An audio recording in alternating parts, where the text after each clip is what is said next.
Rusiyaya 60 milyon dollarlıq zərbə, nəhəng tanker məhv edildi.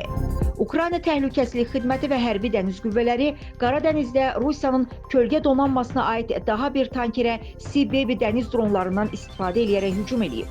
Report xəbər verir ki, bu barədə Sispeyn qəzeti Ukrayna kəşfiyyatındakı mənbələrə istinadən məlumat yayıb. Kamor adaları bayrağı altında üzən Daşan adlı gəmi transponderi söndürülmüş vəziyyətdə Novorossiyskə doğru gedirmiş. Tankerə ciddi ziyan dəyib və zərbə nəticəsində sıradan çıxıb. Mənbələrin məlumatına görə bu son 2 həftə ərzində hücuma məruz qalan 3-cü Rusiya tankeridir.